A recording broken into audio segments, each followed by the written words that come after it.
The storm had swallowed the prairie whole, turning the open plains into a blur of white and darkness. It was the kind of storm that made old men pray and young men curse, a storm that carried the weight of something unfinished in the air.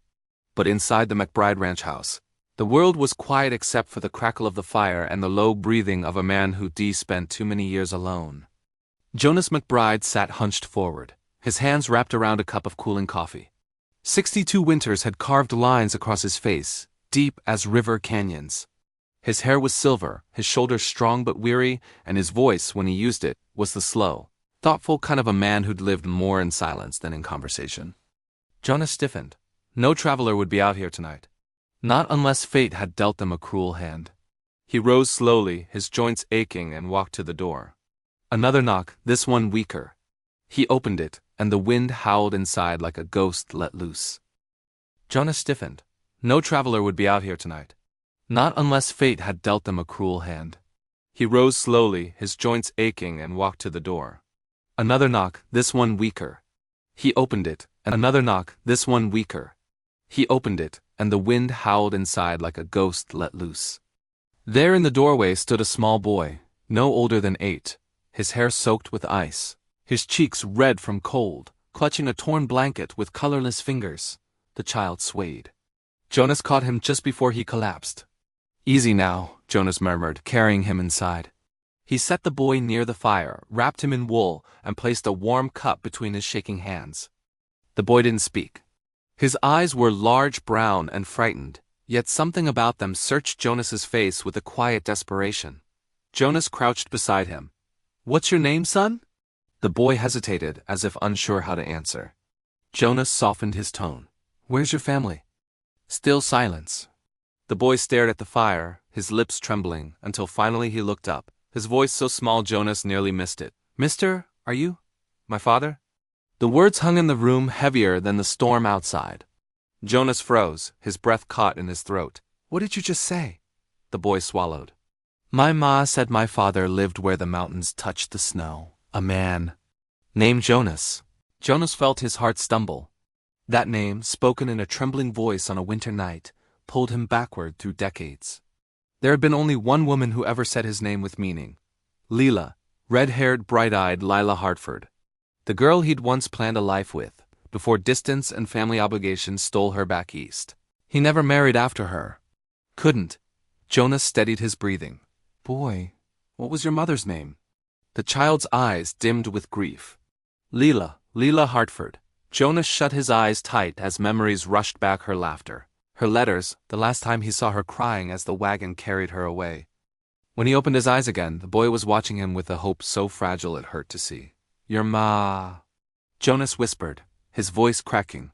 "She was a good woman." The boy blinked hard. "She died last week." Jonas felt something collapse inside him, a quiet, sharp ache. He sat heavily in his chair, staring at the fire. No, he couldn't think it yet. Couldn't let himself believe it. "What's your name, boy?" No, he couldn't think it yet. Couldn't let himself believe it. "What's your name, boy?" Jonas asked gently. The boy shook his head. "Ma called me Eli, but the men chasing us, they called me something else." Jonas looked up sharply. "Chasing you?" Eli nodded, his small fingers gripping the blanket. "Why?" The boy hesitated long enough for worry to climb Jonas's spine. Before the child could answer, a distant sound cracked through the storm, a gunshot. Jonas's head snapped toward the window, another shot closer, followed by faint, moving lantern light outside. Jonas stood quickly, grabbing the Winchester rifle above the mantel. Through the frost-covered glass, he saw dark shapes on horseback circling the property, their lanterns swaying in the wind. Someone was searching. Eli's face went pale. They found me." Jonas turned back to him, lowering into a protective crouch. "Eli, listen to me. You're safe in this house. But I need you to tell me who's out there." The boy shook, tears welling. "They want me because of what my ma knew. They said she heard something she wasn't supposed to. And now they want me gone too." Jonas's blood ran cold. "What men?" he pressed gently. Eli whispered a name, one Jonas hadn't heard in years. A name that brought the weight of old trouble back to his doorstep. Before Jonas could respond, a bullet shattered the cabin window, spraying glass across the floor. Jonas shielded the boy instinctively. The lanterns outside stopped moving. Someone shouted through the wind, "Send the boy out, old man. This don't concern you." Jonas rose slowly, his jaw tightening. "Like hell it don't," he muttered. Then he chambered around. The storm roared. Eli cried softly. And Jonas McBride, alone for far too many years, realized he had just found something worth fighting for again. Part 1 ends here. The secrets run deeper, the danger is rising, and the bond between this old rancher and a lost boy has only just begun. Make sure you're subscribed so you don't miss what happens next. Thanks for watching. The storm battered the cabin walls like a living thing, shaking the shutters and moaning through the cracks. Jonas moved with purpose, years of ranch work making his motions steady despite the danger. He pulled Eli away from the broken window and guided him behind the heavy oak table near the hearth. "Stay low," Jonas whispered. "And stay quiet." Eli nodded, wide-eyed, clutching the blanket around him like a shield. His small body trembled, not just from the cold, but from something far older, a fear that had learned to live in him. Jonas peered out the shattered window again. The shapes outside were clearer now, 3 riders, maybe 4. Wide-brimmed hats pulled low, coats snapping in the wind. Their lanterns swayed as they dismounted, boots crunching in the snow. He recognized the stance of one of them. Broad shoulders. Thick neck. The swagger of a man who'd never paid for any wicked thing he'd done. Clayton Morrow. The name hit Jonas like a stone. Clayton had been troubled 20 years ago, fast with a gun, faster with deceit. Jonas remembered the whispers that he'd buried the truth about his dealings, buying silence with coin or fear. And Lila, God help him, she had once worked as a schoolteacher in the same town Clayton had influence in. Memories and truths began stitching together in Jonas's mind, none of them comforting. Another voice shouted through the storm. "Jonas McBride, you're harboring a runaway. Turn the boy over and we'll be on our way." Jonas tightened his grip on the rifle. His voice came out strong, steady, almost frighteningly calm. "You get off my land," a harsh laugh answered him. "We ain't a skin, old man. That boy's caused trouble." "We're cleaning it up," Eli whimpered behind the table. Jonas lowered himself beside him for a moment. "Son, you need to tell me the truth. All of it. Right now." The boy looked into Jonas's eyes, and for the first time since he walked into that cabin, he didn't look like a lost orphan. He looked like a child who had been carrying a burden bigger than his years. "My ma," Eli whispered, breath shaking. She overheard Mr. Morrow talking to someone. She heard them planning to steal gold from the railway payroll. A whole shipment. Jonas's eyes narrowed. "That's federal money." Eli nodded. "They said if anyone talked, they'd make him disappear." Ma tried to warn the sheriff, but Clayton had men everywhere. When he found out she knew... Eli's voice cracked. "We had to run." Jonas felt heat coil in his chest, a slow-burning anger that had been dormant for years. "Why come to me, Eli?" "Because Ma said." Eli hesitated, then whispered. "She said you were the only man left she trusted." A silence fell between them, painful, tender, and heavy with the past. Jonas swallowed hard. Before he could speak, a bullet tore through the front door, splintering wood and sending the hinges shaking. Eli finched.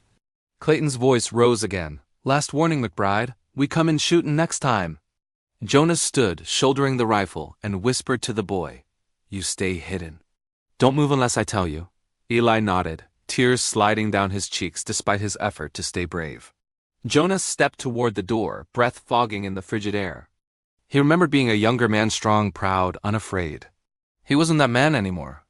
But something fierce had returned tonight. The boy behind him. Leela's son. Maybe even his own.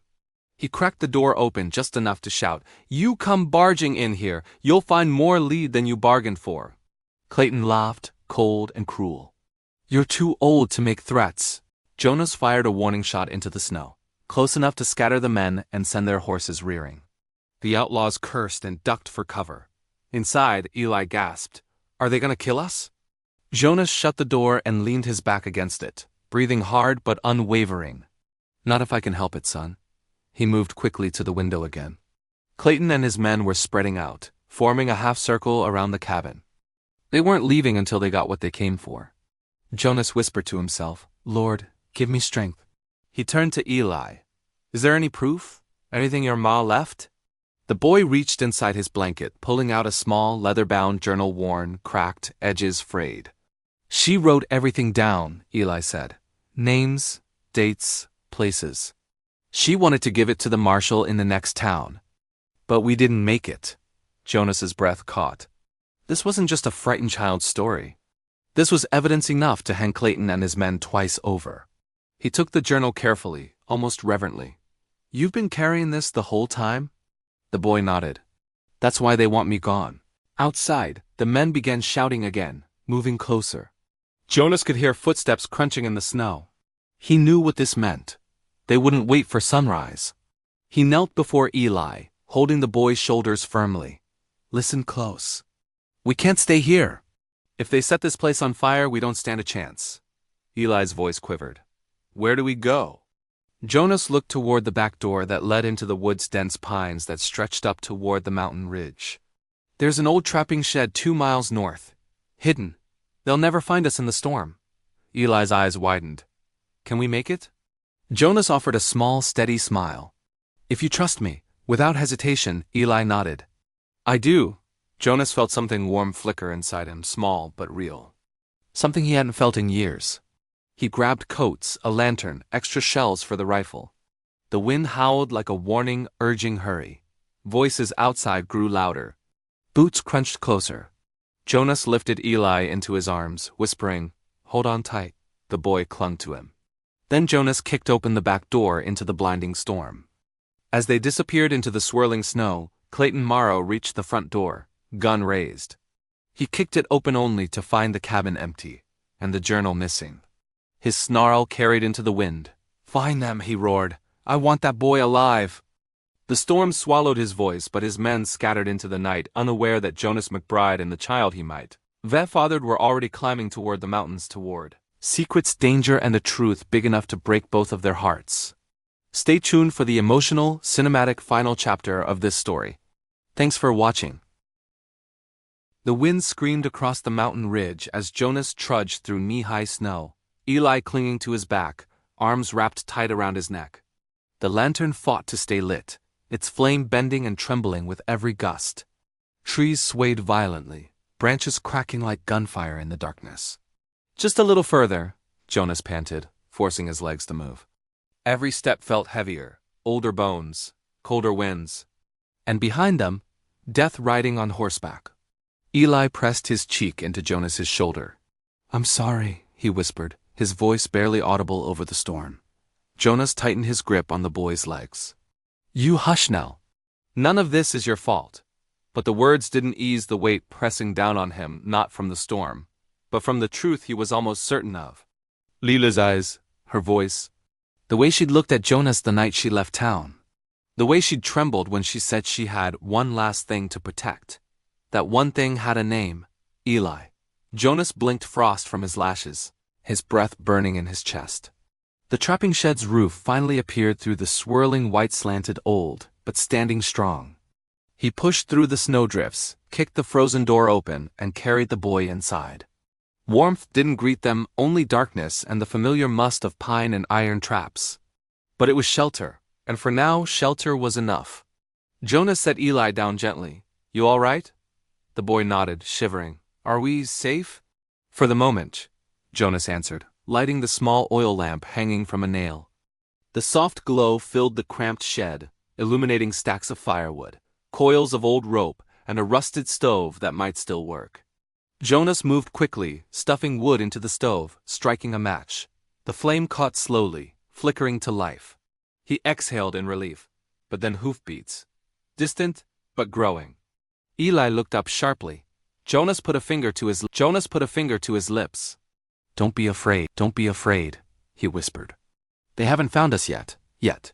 Eli sat close to the stove, holding the blanket tight around him. Jonas lowered himself beside the boy, exhaustion settling onto his shoulders like a second coat. Jonas. Eli's voice trembled. Did you know my ma? Jonas's breath caught. He stared into the fire's glow, the memories flooding in like warm water in a frozen river. I knew her better than I ever let myself admit, he said softly. She was brave, kinder than most folks deserved. And she was scared the last time I saw her, scared of something she wouldn't tell me yet. Eli swallowed hard. She said. She said you would have kept us safe. Jonas looked at the boy, truly looked at him. The same stubborn jawline. The same spark in the eyes. Leela's nose, but Jonas's seriousness. A truth he had avoided all night settled in his chest. Eli, he whispered, his voice cracking for the first time. I should have found you both years ago. The boy blinked away tears. Are you saying you're my... Before the words could finish, the sound of men shouting echoed through the storm. They were close. Too close. Jonas grabbed the rifle and loaded fresh shells. Listen to me now. What happens next might get loud. But I won't let them touch you. Not while I'm still breathing. Eli stood, trembling. I want to help. You already have, Jonas said, kneeling to look him in the eyes. You kept your ma's truth alive. And that's more courage than most men ever find. A heavy thud hit the shed door. Jonas spun, rifle raised. Clayton's voice bellowed through the snow. McBride! Enough running. Hand over the journal and the boy and maybe we'll bury you with dignity. Jonas's jaw clenched. Clayton, he muttered, you were rotten then. But you're poison now. Another slam shook the door. Jonas pulled Eli toward the back corner of the shed. Stay low. When I say run, you run out the back hatch. Straight to the ridge. Don't look back. Eli's voice broke. I'm scared. Jonas touched the boy's cheek gently. So am I, son? The words slipped out naturally. Eli froze. Then his eyes filled with something fragile and aching. But there was no time. The door shattered inward. Clayton stormed in first snow coating his coat, revolver drawn, eyes gleaming with cruel triumph. Thought you could hide forever, old man. Jonas didn't answer. He fired. The shot slammed into the doorframe inches from Clayton's head, sending splinters flying. Clayton dove aside, cursing. Gunfire erupted, bullets punching through the fragile wooden walls. Jonas threw himself in front of Eli, shielding him with his body as wood exploded around them. Clayton shouted, Grab the boy! The journal's with him! Jonas fired again. One outlaw fell back, crying out. Another ducked behind the shed wall. The storm wailed around them, furious and wild as if the mountain itself was watching. Jonas grabbed Eli's shoulder. Run! Now! Eli hesitated, then sprinted toward the back hatch. Snow blowing inside as he shoved it open. Clayton spotted him. There! Get him! Jonas lunged forward, firing rapid shots. The outlaws scattered, stumbling through the snow. Eli burst into the blizzard, the journal pressed to his chest. Jonas stepped into the open, rifle raised, standing between the boy and the men who wanted him dead. Clayton leveled his pistol. You should have stayed out of this, McBride. Jonas steadied his breathing. I did once. And it cost Leela her life. Clayton's smirk faded. Jonas's eyes hardened fierce, unbroken. You won't take her boy. They fired at the same time. Clayton cried out, dropping to one knee, blood darkening the snow. Jonas staggered but stayed on his feet, forcing his body to stand firm. The remaining outlaws fled into the storm, leaderless, terrified. Clayton collapsed face first into the snow, his breath fading. Jonas swayed, then locked eyes with Eli, who was peeking from behind a pine tree. Eli, Jonas whispered, his voice hoarse. Come here, son. The boy ran to him, dropping to his knees, arms wrapping around Jonas's waist. You're hurt. Jonas, don't fall, please. Jonas knelt slowly, pulling Eli against him. I ain't going anywhere. Not now. Not ever again. The wind quieted. The storm softened. And on that mountainside, broken, wounded, but alive, Jonas finally let the truth settle in. You're my boy, he whispered. And I'm gonna raise you right, just like your ma wanted. Eli sobbed into his coat. And for the first time in 20 years, Jonas McBride felt something stronger than guilt or grief. He felt purpose. As dawn finally broke through the storm clouds, father and son walked down the ridge together toward justice, toward truth, and toward the life Lila had died hoping they'd find.